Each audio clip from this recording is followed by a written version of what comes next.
What's up? This is The Undergraduate, a percussion-based podcast. From repertoire to everyday life, we are seeking to share our experiences as current students. And today is a very special day because this is our first guest on the podcast. This is Nic Rundell, a percussion composer, designer, and educator based in San Marcos, Texas. Currently, he's an active performer and designer in the indoor percussion pageantry, as well as a composer for solo percussion literature. As an educator, Nic has sought to bring the unique style of his diverse education to his students. He has been involved with several indoor programs in Texas, including Cypress Woods, Cypress Fair, Dripping Springs. And on the marching side, Nic has performed with the Blue Knights, Drum and Bugle Corps, the Madison Scouts Drum and Bugle Corps, and Monarch Independent Percussion. He currently studies music production at Texas State University, and his most intensive studies were under Mike Jackson, James Sparling, and Dr. Francisco Perez. Hello, Nicholas. Hello, how y'all doing? Good. How was your flight? Scary. Where are you at now? Where are you at? I went to El Paso and now I'm back home. Cool. But the airports are empty pretty much, so I think I'm good. I'll let y'all know in like 2 weeks. Was it cheap? We bought the tickets a couple months ago, so it was before the COVID sale. So we didn't get no $50 tickets, but it was fine. I think I'm fine. Very cool. I'm Okay. flying tomorrow, so that's exciting. Oh yeah, Michael's coming home. Coming back. Oh, Yeah. You're screwed. Yeah. What? I'm screwed. Yeah. We're going to eat. Where are we going to eat, Michael? Tokyo. Yeah, spend my life McDonald's. savings in Tokyo. We could go to McDonald's. I'm always down. Yeah, I know. You always Okay. ate McDonald's. Yes. I still do that here. People make fun of me. Dude, it's the I mean, college it's cheap. life, dude. Yeah, I guess. Whatever. Yeah, Okay. Anyway. So, of course, since we have a guest, we're going to discuss his life, his experiences, and we have a bunch of questions, not just from Michael and I, because, of course, there's two people that we don't have here right now because they're dealing with some of their own personal things, but they sent in some questions for Nic that we will ask on their behalf. Cool? Michael, go ahead. I know you have some Alright, questions yeah, first. Yeah. So, Nick, I know from the bio that you work with a lot of indoor school in Texas. Yeah. So, and in terms of like writing, like battery composition, like how and when did you get started with that? I started because it's pretty much what I've always wanted to do. And so I was teaching at Ross S. Sterling, and they were unfortunate enough to agree to me writing their indoor book. I just threw it out there and they agreed. And so me and Tab Olson did their first like original indoor show. And it's just throwing myself out there. That's pretty much how I got started with it. I just threw the idea out like, hey, me and my friend Tab want to write this show for y'all since we're already kind of working here. And the dude, the percussion director was like, yeah, sure. It sounds great. And I was like, yikes, all right, we gotta do it. And so pretty much just did what we could. Took the steep learning curve and threw it out there. I think it went relatively well, surprisingly. And so from there, it's just been building a repertoire on top of that. Yeah.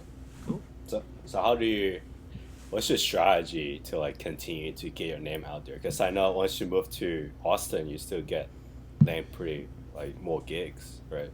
Yeah, it helps because I've done it before. Like if I were to ask some random high school out here that didn't trust me because I'm new to the area, asked to write their indoor show, they'd be like, "Why? What?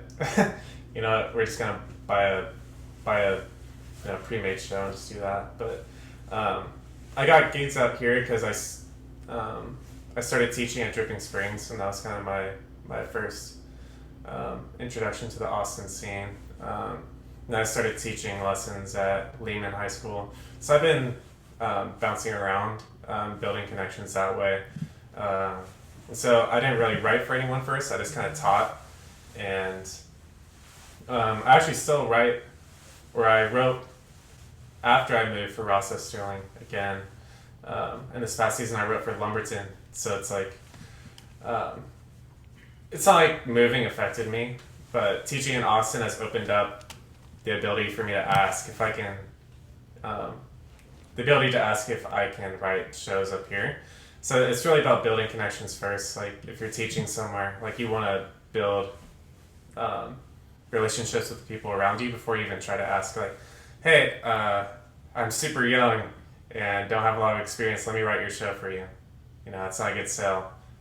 It's really about teaching the program, making sure that they know that you know your business and not rookie, but you're not new to the scene. You know what you're doing, and so then you build that trust, and you go like, well, what do you think about me writing your show next year? Save a little bit of money. So that's kind of the process to build new relationships, I guess, in a new area. Yeah, I feel like I'm trying to kind of do that same thing because I've been teaching at P&G for a little bit. Yeah. And so I'm kind of trying to be like, hey, I've been here for a while. I went to school here. Like, I'd be willing to write your book for like a lot cheaper. Yeah, than and what you would pay for a book. It's tough, right? Because they don't think that you're capable. Yeah, it's a lot easier to. It's less of a risk, and it's a lot easier to buy the show or pay someone that's done it before. Yeah. It's. I think it's quite ironic though, because I feel like people that just started, like you, Nick, and Shane, like when you just started, you guys are actually putting more passion, more effort to the production. So in that sense, I feel like almost what you guys have will be better than the people that have been doing it, because like those experienced writer, like they just kind of doing it as a job. Like they don't really care what the school will do, and they're not. Yeah, you know what I'm saying? I guess. So but they also have that experience, you know. Yeah, that's true. So like the writing may not. The writing process is easier for them, even though it might seem like it's not as. You know what I mean? Like they just have that experience regardless under their belt. I don't know, but I understand what you're saying too. And it is like once you get to that level, you're trying to be as efficient as possible, so you're not putting a whole lot of, I don't want to say heart, but you don't put a lot of heart into what you're writing. It's more about what's going to work for this high school, what's going to work for this music that I was just brought, and that's not a reflection on who's writing. It's just being productive and efficient with your writing. You know what I mean? Like if you're writing for a high school, it's just like I can knock this out in a day if I wanted to, or I can like really sit down and like if I care about this one high school, I'm gonna sit down and take a good amount of time on it. And that's just how some people are. So it really depends from person to person. Like there's a local person and like there's a lot of local people in Austin that will write shows, but you can tell it's like they don't have a personal connection with that school, and the writing is different because of that. So I guess you have to find the balance, or at least at that level, it's balancing like putting heart into what you're writing and getting that check. You know what I mean? Yeah, for sure. Am I next? Oh, you got it. Okay. Yeah. No, I'm just curious, like, what was the biggest struggle the first time you were writing for, starting high school and stuff? Not knowing where to start. Like what do you mean not knowing where to start? Like, compositionally? Like... Everything. Like, literally everything. Like, first compositionally, how are you going to start the show? What's your vision for the show? What is even the design process for the show? On top of that, it's like, how do I format my Sibelius file? You know what I mean? Like, how do I... Like, what do other people do to make their engraving look clean and nice? People get, like, pretty picky about that. Like, those Facebook engraver groups that just go off on, like, weird notations and argue about it. I see that a lot in, like, the percussion talk. I'm a part of the Facebook group where they talk about... I think they put up like it's older music, like Beethoven, like timpani music, but like it was like, you know what I'm talking about, Michael? Yeah. No. I know what you mean. You know what I'm talking about? Like it was like notated really weird, and they don't know how to interpret it, and it's been written like 5 different ways or something. But yeah. Yeah, and it's the same way in like if we just look outside of percussion, like if you look in any snare drum, like concert snare drum, orchestral snare drum book from different countries, it's like sometimes it'll be an eighth note with an eighth note rest versus a quarter note. And what's the difference on a marching snare, or not a marching snare, on a concert snare drum? Like it just makes the noise, you know what I mean? Yeah. Sorry, I don't know if that's loud or not, but it's the notation. For some people, it's a notation that determines the style of the piece, and for other people, it's just like the downbeat is a quarter note, therefore it's just a quarter note because it's a percussion instrument. Regardless of like the note value and what comes after it. Yeah. Yeah. And so, as far as like starting for indoor percussion, it's like, what's the best way to notate some of the stuff so that the first time a student reads through it, it makes sense, and it's not like you write a ton of 16 notes with different stickings. Like when can you break it up to where you're writing doubles on eighth notes anytime there's a double sticking and stuff like that? I think someone brought up, you might have seen this post. I can't remember who it was. It was someone, they posted like 2 different variations of writing a paradiddle diddle diddle. Mm-hmm. Yeah. And it was like, should you make them all 16th notes? Or should you make it 2 16th notes and the rest 8th notes with slashes on them for diddles? Mm-hmm. And it's like, how's a student going to interpret that? And like, you know, which way should you write it? I don't know. Yeah, and I learned that because this happened, and I'll tell a story. I wrote a part. It involved like, I shouldn't have done this for a double A, but it involved cheeses. Whoa, guy. Cheeses and What paradiddles. is that? I thought it was simple, but it's like cheeses and paradiddles, and they just couldn't get it because I wrote it all out of 16 notes, except for cheeses, obviously, but because that's, you know, you write that one way, but for all the paradiddle stuff, I wrote 16th notes with the stickings written in. They're like, this is so hard, I can't play it. I went home and I rewrote it to where I put all the eighth notes with diddle, you know, I can't think of the technical term, but slashes on them. Slash. Yeah, just slash. Put slashes on them. Didn't change the music at all, and they're like, "Oh, it's so much easier." I was like, "What? Are you serious?" It's the same thing. Yeah, but that's stuff you have to think about. Yeah. And so you learn a lot about how a student reads and practices, and so it's that too. And beyond that, it's like, how do I make a full score look nice? Like, how do I use the Sibelius menu to like extend my score all the way to the top side of the pages so that my rack parts aren't getting squished at the bottom and parts aren't just getting taken out by Sibelius, thinking you don't need that part. As well as like taking out staves that aren't used on a page. You can just take those out because stuff like that. You never think about that as a student, and then as soon as you start writing, it's like you look so unprofessional because you have no idea what you're doing. You know what I mean? And so it's learning stuff like that, and I'm glad I started at like such a small high school to kind of figure that stuff out. To where it like didn't matter as much. Yeah, not that. Well, it does matter. You know what I mean? It matters, but it doesn't. In a giant scheme of things, I'm not getting judged by like Chino Hills. I'm getting judged by a small school that's trusting me with their program. So it's a little bit less stress. But that's how learning was a little bit, like knowing what students reacted to and didn't react to, as far as like composition and engraving goes. It was interesting. Mm-hmm. Cool. Yeah. Michael, you have anything else, or you want me to? You step in. That's it. Yeah. Okay. You got it. All right. So this question, I mean, it's pretty. I mean, I don't know. You could answer it pretty easily, probably, but I was just curious how. So my question is, how is the so as you, I mean, we were both there. You teach at Mandarins, right? Mm-hmm. You're going to be teaching at Mandarins this summer. We'll see.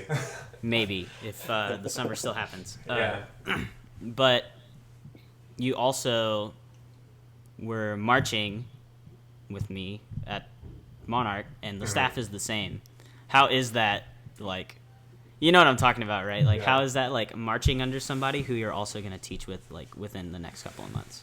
Yeah, it can be a really sketch situation, but it was actually really easy going to camps and, It was never awkward being- or anything. it was I'm like just an curious because, like, it's, you know. I wouldn't say it was awkward. It was definitely like not an elephant in the room, but it was just something that you could tell everyone was consciously kind of thinking about. But it got a lot smoother after like the first little bit of me being with the entire staff. But the only time we've all grouped together was at the January camp, and so that was like the first time that I was with my teachers as a I want to say constituent, not a constituent, a coworker, I guess. Yeah. As a colleague, and so it really wasn't that bad, and I think it's partially because I'm not one to kind of bring up the elephant in the room very often. Like I just try to play things off a lot. Like it doesn't bother me, but it's definitely on my mind the whole time. Yeah. But the best you can do is just fake it till you make it. I've learned, and so you know what I mean. Like don't let people around you know your insecurities. Was it kind of like was it kind of like just a separation in your mind, kind of deal? Kind of Like you just like it's like when you're in that staff mode, you just kind of like you act like not Monarch, but you act like the marching isn't really happening. I guess it's kind of just like a mentality switch. Like not in a negative way. I'm not like. Yeah, no, I know what you mean. Like, there's a different, I guess it's a vibe. It's a different vibe. Being someone's friend and colleague versus like them being teacher-student relationship. It's really just about being, you can feel more comfortable and more open with the people around you as friends and colleagues. And as student-teacher relationship, it's more dialed back. I don't want to say I wouldn't say the same things, but it's a different context for sure. And so they've been killer about it. They've done a lot to not make me feel uncomfortable, and just hanging out with them. Yeah, hanging out with them, it was just like an instant like connection where it wasn't like, oh, we got this age out on the staff. It was more like everyone was new, I guess, because everyone was just going to a new group, so it's kind of seamless in that way. Because I could imagine like knowing who the staff is and like the fact that we've been there for a while, being under them. I don't know. To me, it would be kind of weird for me. Yeah. But, yeah, I see what you're saying. It definitely felt like I wasn't nervous going into it. Like I'm teaching alongside my teachers, like super nervous. It was more like, how is this situation going to be handled, and what can I do to make myself not look like the new rookie on the in the staff. And so like I said, just kind of faking it until you make it. Like I'm not gonna let them know that I'm feeling super weird about it. Not that I was, but you know what I mean. Like I'm not gonna project my insecurities if those insecurities don't exist outside of what's happening in my head. So it was pretty seamless, and definitely I don't want to say heartwarming, but it felt nice to not feel pressured by anyone or have anyone judging me because I was a new kid. So this environment's cool. We'll see if the summer happens, but it's been awesome so far. Hopefully it does, man. Jeez. Yeah. You heard about I think they emailed us like a condensed tour kind of thing. It's not starting until July 9th or something. Or I think that's late. I think it's June. I don't want to spread misinformation.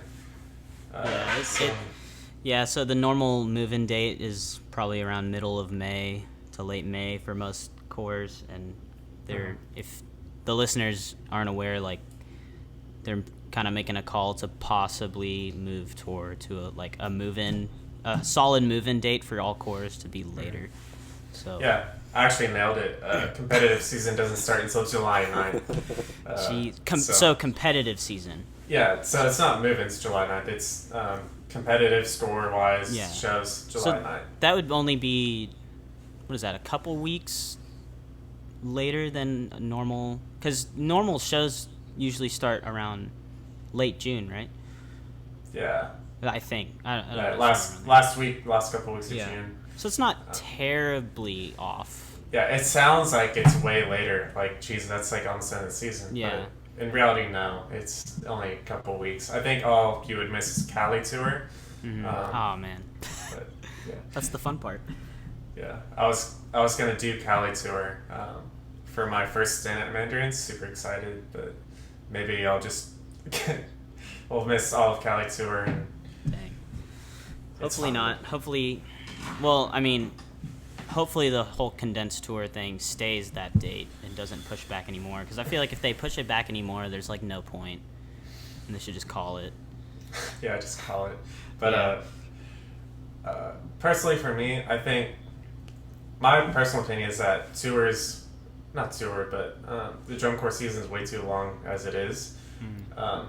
I do think that 85 days is, well, it's not longer now, but the average is 85 days, and some groups get into like the 90 range. Yeah. I think that's so long. That's a long time. Yeah. For sure. I felt when I was marching, like, for sure, it was like, dude, after San Antonio, it's like we should just be done. You know what I mean? Yeah. Or even after Atlanta.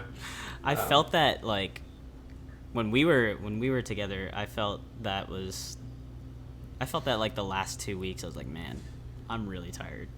Yeah, and it's like everyone's gonna get good finals week. Like everyone's exponential curve at the very end, and so like we even experienced it this indoor season. Like for groups that were fortunate enough to rehearse, like our last run through was like killer. Good. Yeah, and we have never played as well as that all season. Yeah, really though. Yeah. Yeah, it was like a drastic difference, and so that kind of confirmed my belief that I do think that DCI's summer tour is so long, and I do think that this indoor season kind of proved that it can be done in a short amount of time. It did feel rushed, obviously, for indoor, but for outdoor, it's like 85 days. Like, I understand it helps the designers a lot because they get time to like let the show marinate and think of changes and like what should really be right towards the end of the season. But I do think from a member standpoint, it's like after day 65, 70, it's like how much work are you actually getting in versus what's going to happen on finals week. Yeah, I'm actually curious as to let's say that the tour does happen. I wonder how the results will be, because like you said, we experienced that like hands-on this past weekend, like playing very well only within the first couple of weeks of March. But I wonder how opinions might change of, like you said, like I wonder if they would consider changing the tour schedule. I don't know. Or, I wonder how the quality is going to be by the end. Like you said, we experienced it, and like we'll probably experience it if the tour happens. Yeah, and maybe week. Maybe I'm just talking strictly from a member standpoint, because I'm sure like people. Yeah. I'm sure people who have been on a staff and who might be listening to this are like, dude, 85 days is way too short. Like, we're trying to make this, you know what I mean? So. And we can never truly see everything that's going on. Yeah. So, that could be a factor as to why the tour is the way it is. But I don't know. We'll see. But yeah, that's good stuff. Michael? Yeah. I feel like I can't really contribute in this topic. You've been sitting there like a log. I don't know what. No, yeah. So yeah, you did. So how was Scouts in 16? 17. I thought it was. No, for Michael. I did 16. Yeah.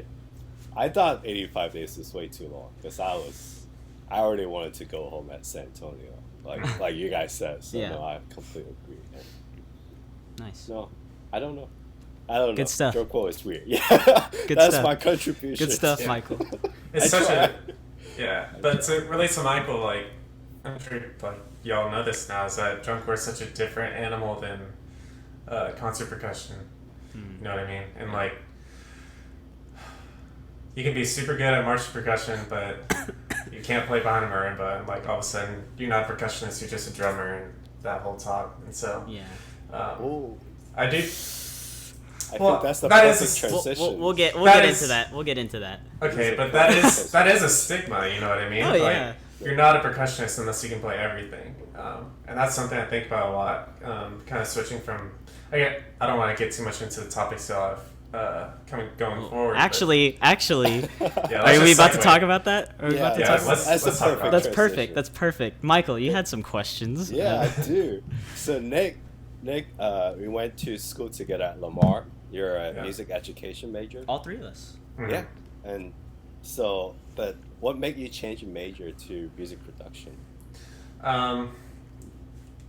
To change my major, it was a lot. I think the biggest one was that I didn't feel like I wanted to be pigeonholed into music education. Is the sum of all things, squash it down. That's the number one reason. I just thinking about it logically, like with the way government treats the education department, the way that teachers are treated, the constant fight for like unions and pay to support families. It's like I don't want to get pigeonholed in that. Get a music education degree and then just what if I want to do something else? It's like well, can't. On top of that, it was a little bit of I'm thinking how to word it. I liked concert percussion. I enjoyed it a lot. I didn't feel like I was putting enough towards it to make it worth it because of all the things that I wanted to do. Obviously, I'm a battery guy. I specialize in marching percussion, and I felt like I was like getting towards the cream of the crop, I guess, as far as marching percussion and like my skills and that. And because of that, my concert percussion skills were just staying down here. And it's not because I didn't. It's not. I'm trying to think of how to say it. It's strictly because I couldn't put in the time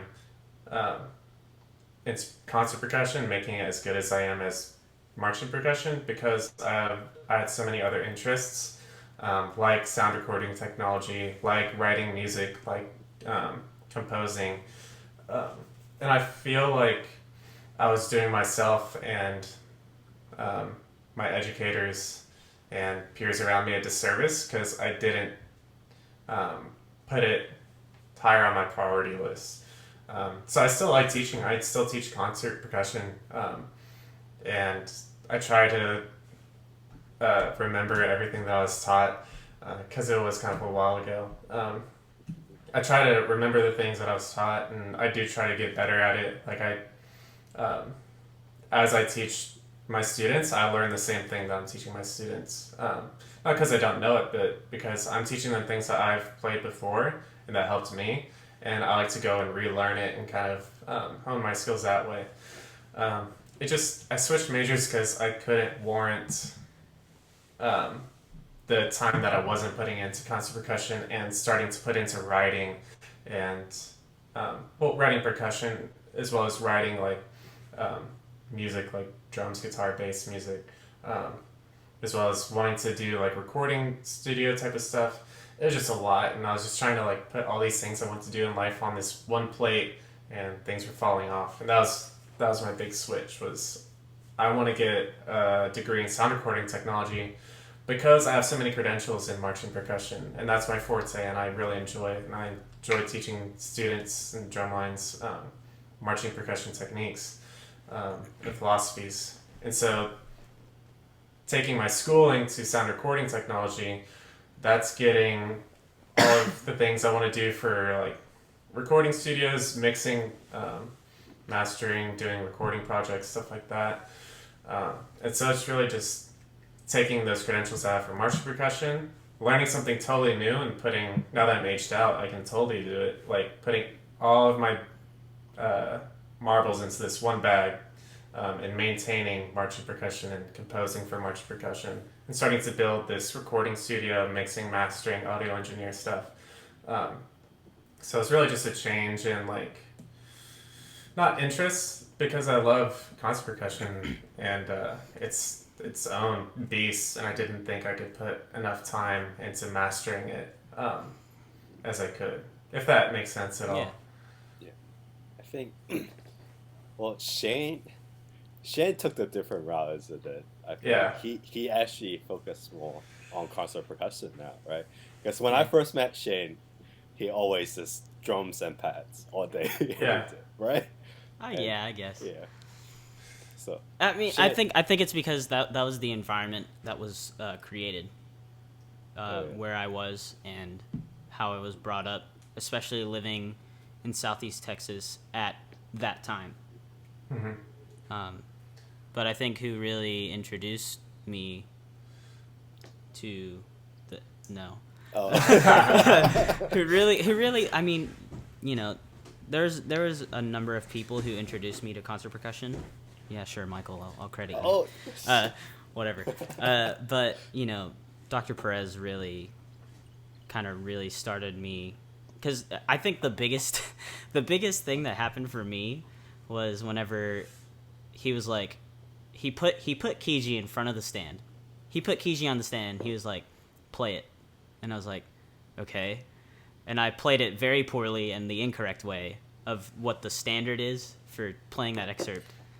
And he was like, okay, try this and all this stuff. And I was like, holy crap. Like, there's so much I didn't know just from like one little excerpt that's like a couple measures. Yeah, and it's like, that's what I realized is when I was doing music education, is that there are so many things that you're not taught at the high school level as far as concert percussion.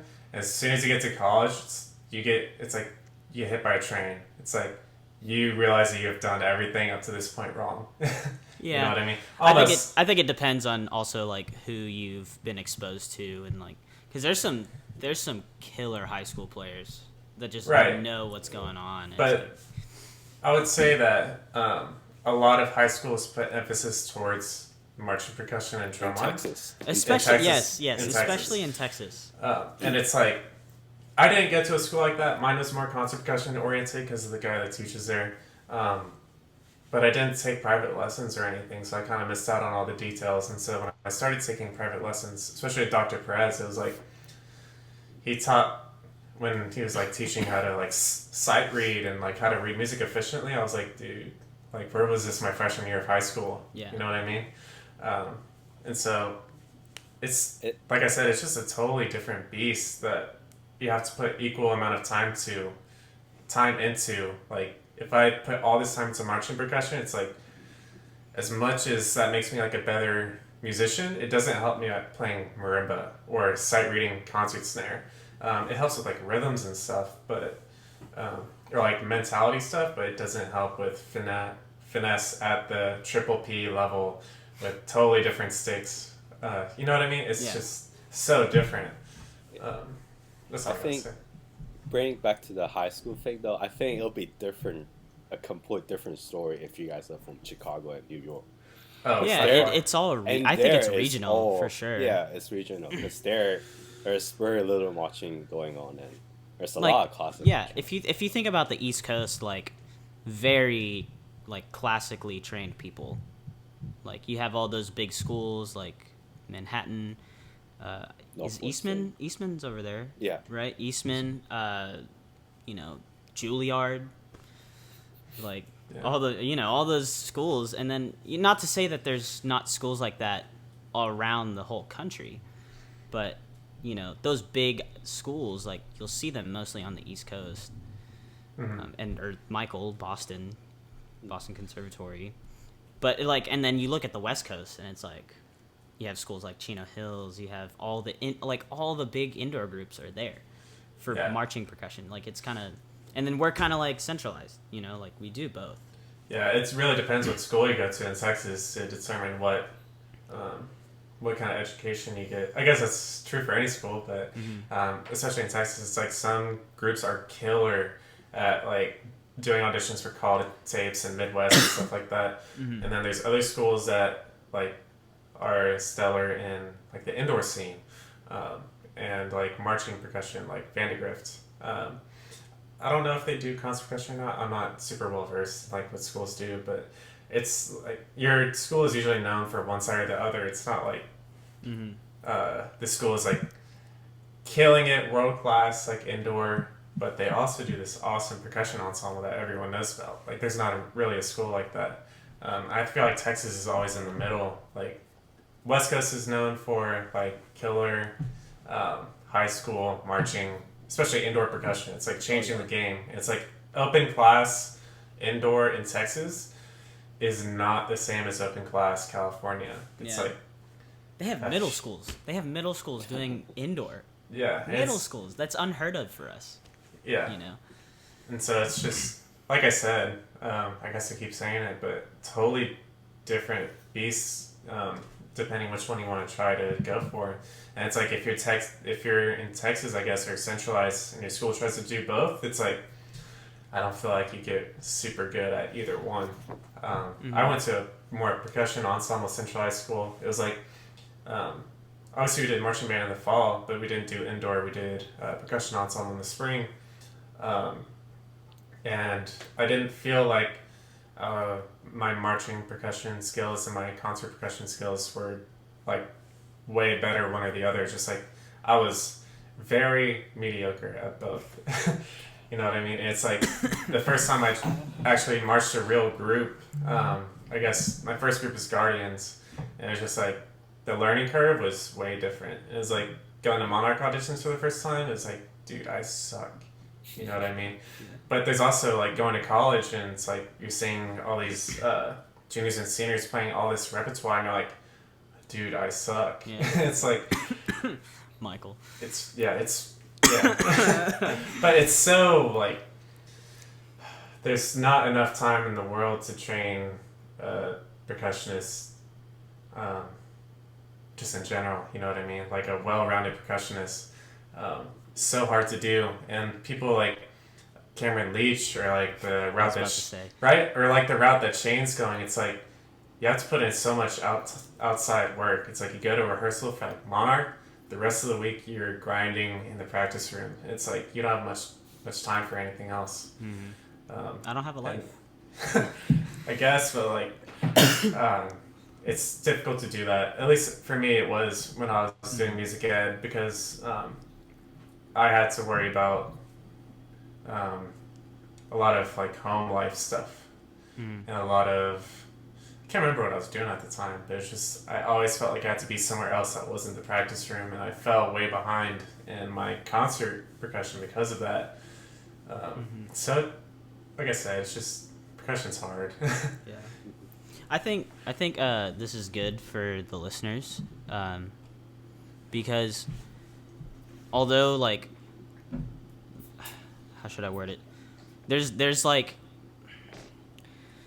there's so many sides to music, or there's more sides to music than people often think. Like I feel like people who are going to college to do like at first to do like, at least from what I've seen, like I could be totally wrong, but if like they want to do music, they think like music education or music performance is like the only way to get to music. But like with you, it's like you're doing music, but just in a different way, you know. And it's not like no way is right, of course.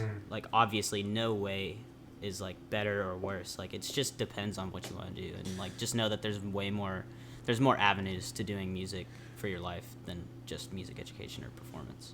Yeah, and I feel like the sound recording technology route was right for me, because I feel like it helps my like percussion side a lot. Like just studying sound and what different things you can do to it: equalizers, compressors, limiters, leveling amps, different ways that you can record things, mic techniques. And it's like I'm always thinking, how would I mic like a set of quads if I wanted to make samples for something that's not dated all the way back to like 2005 or whenever, no names, but whenever those popular drumline samples are recorded. It's like, yeah, you know what I mean? It's like, how could I guess in the future, like, how could I change the game? Like, how could I apply this to percussion? Like, and one thing I always think about is, like, you always hear, like, you'll go to YouTube and you'll find a piece, and it's like you have to turn it way up to hear, like, the soft stuff, and then it's like a fortissimo, like, sforzando part in the music, and it's like, you gotta turn your car stereo back down because it's so loud. It's like, just thinking in modern terms, like, how could I, obviously, for any audio listeners, for audio engineers listening, it's like you just compress the mess out of it and then it'll be close. But it's like, how do you do that tastefully? Yeah, and how keeping the soft, even Yeah. though you want them to hear it and all that stuff. Is Yeah. that what you're saying? Yeah, and it's like, basically, literally, compressors just compressing audio and attenuating what's too loud to come down. And so I'm always thinking, like, how could I do that tastefully? How could I, in my future projects, like when I inquired to record your recital or one of your pieces, it's like, how could I record this in a way that's, like, never been done before? How can I take what's already there from, like, what people do already and, like, make it just a little bit better, something different, and people hear it differently. And so it helps the way you hear percussion a lot. It's like, anytime you think about someone playing in a room, it's like, can I find a corner where there's a bunch of, like, standing waves and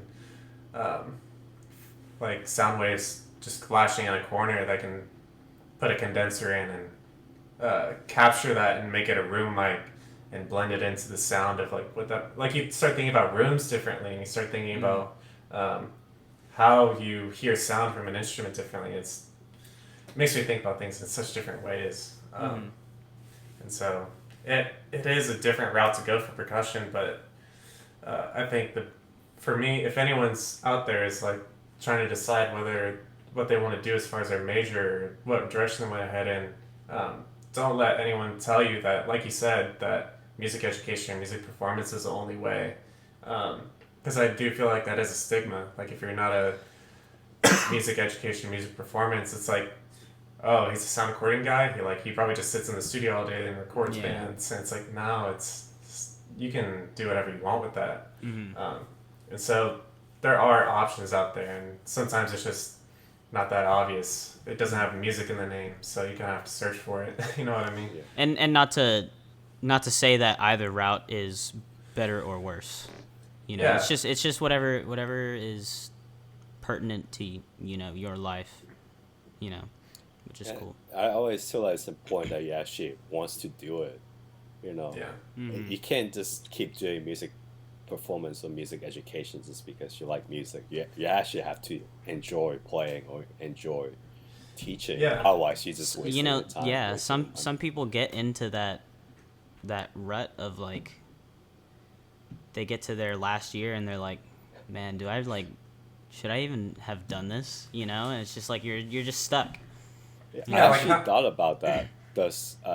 Right before my student teaching, I actually went to Perez office and I almost started crying. I was so scared. I was like, Everyone does, like everyone's going through it, you know. Everyone goes through that at some point. Like, I had that. Man, it was this semester. It was this semester, and I was like going down the stairs from one of my 8 a.m.s, and just, like, out of nowhere, literally out of nowhere. Like, I don't even know where the thought came from, but I was just like, wow. I was like, why am I even, like, doing music? Like, out of nowhere. Like, it was totally random. But then, like, I don't know, after a while, I kind of just, like, you know, I've realized again, like, why I'm doing it and, like, what I'm doing it for. So Yeah, and that happened to me. I guess junior year spring semester. It was like I was sitting on my couch and I was just so frustrated because I wasn't doing well. Just overall, like, I didn't feel like I was performing in ensembles well. I didn't feel like my private lessons were going well. It was just like I felt like I was trying really hard to balance everything in my life, and I was like, is this what I want to be doing? And I was like, yes, but no. You know what I mean? Like, Yeah. I still want to teach. Like, that is my, I think that's my number one thing is I still want to teach. That's my main goal in life is to be an educator, but not in the way that college tells me to. You know what I mean? Like, it's just something that worked for me was being not creative with it, but being creative with it. You know what I mean? Yeah. But you definitely don't need a degree to teach drum lines, and you know. Yeah, and that's a difficult thing. Like, to do what I want to do, I don't need a degree. And that No. I thought a lot about, like, do I need to have a degree to, like, teach at schools, be like a paraprofessional in a way, and like be a composer, be a freelance composer and stuff like that. And I was like, no, I really don't. But at the same time, I was like, well, I don't want to disappoint my parents. You know what I mean? I don't want That's to. a factor. That really, Yeah, it's I like- mean, it really is. I don't want to feel like I'm a dropout or I didn't try hard enough or be undermined because I don't have a Texas college degree. And so I was like, well, what can I do to make the best out of the situation? I was like, well, I have this interest, and I think that learning something else and building that up will turn out to be the best situation for me. And it has, like, sound recording technology has been like the biggest sigh of relief in my life because it's just everything that I want to do. And all those struggles I was facing in music ed was because I didn't feel like my needs as a student were being met because we know this. College doesn't. We know that there should be a percussion educator major because it's so different from all those ed courses that you take, along with all those music courses that you take, because it is nothing like what you'll be doing in a real classroom. For a lot of people, not for everyone, but for a lot of people, it's like you don't really start to learn what you need to know in a real classroom setting until you're at student teaching. Is what I've like felt from a lot of people. Just the experience. Yeah. Like, just being out there. No, you know? it's quite true. Like when I first got into student teaching, I was a little bit, I don't want to say arrogant, but I was kind of arrogant because I was like, oh, I know everything about percussion. I should be, I'm such a great player that I should be able to teach it. But it's so opposite, like in terms of like classroom management, like the pacing, and how to deliver information fast but accurate at the same time. It's so different, and we don't really learn a whole lot when we're at school. We just kind of learn how to play it, and then Perez trying to do the best he could to give us some idea to teach, and it's great. But at the end of the day, you just have to actually teach it to learn those things. And he sorry. Okay, I'll go. Go ahead. But I was gonna agree with Perez, but Shane will cover that. I think I do think that in classes that you get through music ed, you can get little tidbits as you go along. It's not like you're just sitting in a class and it's like, dude, 100% of this is useless. Like classes that we had with the McMahon, like I still have those PDFs that he would give us because there's so much band repertoire on there. And if there's ever a moment where like I don't know, like if I'm ever in a position where I'm like suggesting pieces to a band, I would have that in my, I guess in my toolbox. Whereas like, if I just didn't take the major at all, I'd be clueless to a lot of things. Like even elementary music, it's like as like infuriating as that class could be. Like, I'm not trying to talk down on anything, but it's really just like you felt like a lot of times that you weren't being catered to because this is not what you're gonna do. But there are little tidbits in there every now and then where you're like, that's really smart. And so, but there is like 90% of the time it's like, dude, like what? Like why am I doing this? And then there's like those little times where it's like you get that one piece of information and you use it for the rest of your life. And so I feel like in sound recording for me, it's like that percentage is bumped up way more. It's like 90% of what I'm learning is like I will always use this, and like I'm trying to write down as much as I can. But that's all I gotta say about that is that it's not catered to us even though there are little sections in there that like apply to percussion, music educators, but a lot of it's just not catered to what we need. You know what I mean? And Perez did a really good job of filling in those gaps, and I still text him every now and then, just like asking for pointers, and like asking about things percussion wise. I was gonna say, I think I found this from the Cangelosi podcast. I think it was they were talking about, because like you guys said, like Perez is very good at teaching you how to teach, I guess, and like he got they were talking about who, you know, there's some directors out there, especially in graduate school where he attended. It's like his schooling didn't just cover how to play, like they also taught him how to run a studio, which I think is really cool, like going into that, you know. So yeah, just thought I'd branch off with that. Who is it? James Campbell, UK. Yeah. Shout out to him. He's cool. He's really cool. Yeah. I think Really he did. cool. He did the All-Star thing, the basic All-Star thing. It was awesome learning from him. Wow, did you make it to the basic All-Star? Yes, Michael. Yes. Oh yeah, I heard that Shane Roderick made the All-Star really? ensemble. That's really cool. That's really cool. You must be really talented. Anyways, Michael, did he already kind of answer that second question? Yeah, he did. He did? Okay, cool. Yeah. Okay. I guess he already answered that third one too. I was gonna ask, do you like miss playing, and learning about the other instruments before you switched? All the time. Yeah. I mean, you kind of already answered it, but if you wanted to. Yeah, the thing I miss most about being a music ed major is the ensembles.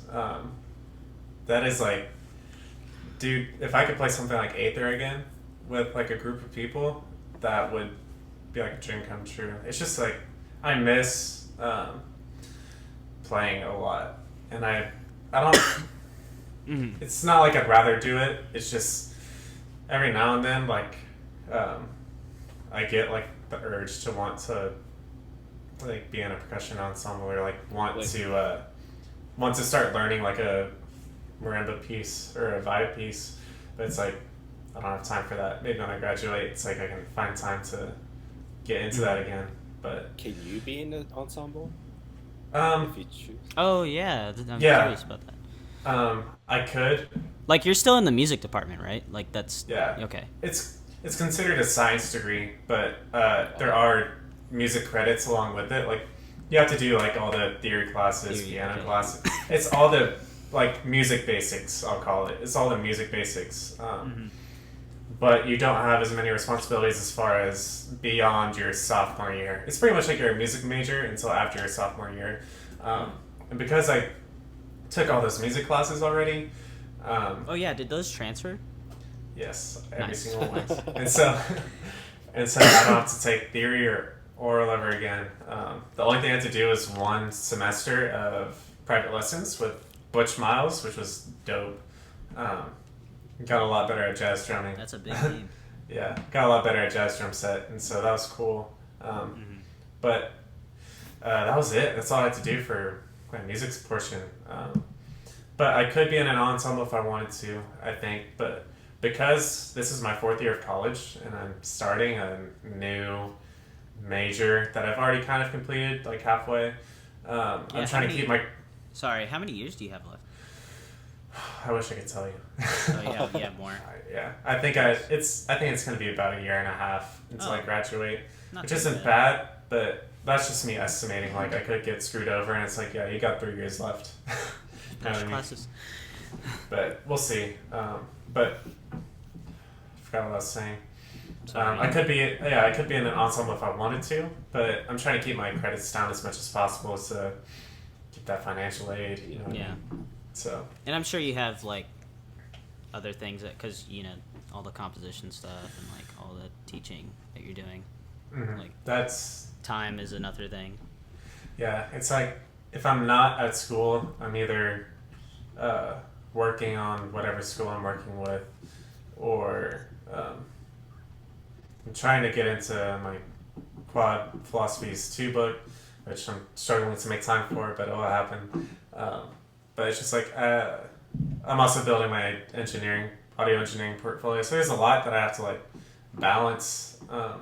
So it's really just after school, it's like, okay, what's going to be my priority today? And so an ensemble would kind of kill all of the workflow. Oh yeah, shameless plug.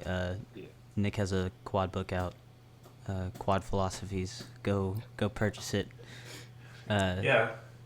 If you want, you don't have to, I guess. But I bought it. It was great. Nick, Yeah, what is it? What is the website? NicRun.com? Yeah, so it's nickrun.com. It's my app for everything. It's my username for everything. Yeah, So in case you wanted to follow him on social media too. Yeah. But so. I mean, you don't have to buy the book, but it's there if you want to buy it. Just saying, it's out there. It's if you are interested, it's literally just Quad Philosophies. It's a book geared towards both advanced and new players. Like if you want to learn how to play quads, or it's like you're a senior in high school and you just want to kind of refine some things that you kind of been taught. It's a book that covers all of the essentials, I think, as far as approaching quads and approaching how to play it. Just because there's not a lot of quad players that are educating, like, or I'll say this, there's not a lot of time in the high school curriculum to accurately teach how quads are played. It's just kind of like hit those drums, you know what I mean? Yeah, I mean, I'm sure it's also kind of adhering to how the instrument is played nowadays than what we've had before, which is not bad. It's not. I don't think. I mean, it's not really like replacing. It's just, the book is to it's to really show you how modern quad drumming is today and like how we do it nowadays. Yeah, because not to speak badly on anything, this is more of just the reality of the situation of growing up playing quads. It's like everyone learned Bill Boxman's book, which is like a solid book. That is like, if you want to learn how to play quads, you learn from that book.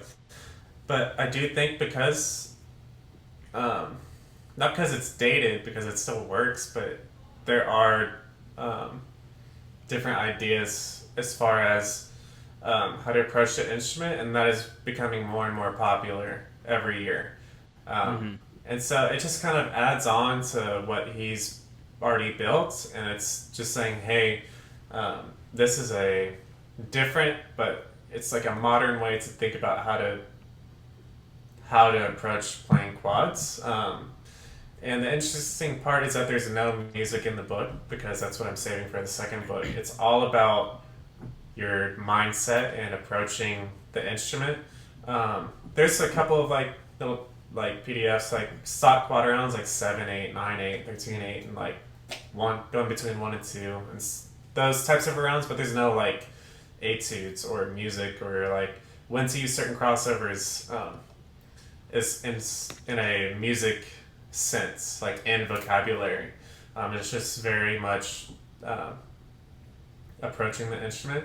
And so that was the idea for the second book, was that now that I've established this, for the second book, it's going to be all etudes, and like you would do a stick crossover for this, but at this speed it'd be more of a wrist type of things. And there's just a lot of intricacies that don't get taught in the high school level or through a lot of books, because it's just, one, it's new. Like, it's a new way of approaching things, relatively. I'd say in like the last 10 years. Kind of just threw a number out there, but it's super recent. But I think that it'll just add on to what's already out there in the market for quad playing right now.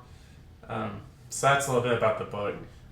It's super cheap. I usually throw sales on it for like get it for $5, but the regular price is $15. If you want to buy it, yeah, if you want to buy it, you don't have to. But if you want to buy it, like I suggest, But I do think it is. I do think it is a good.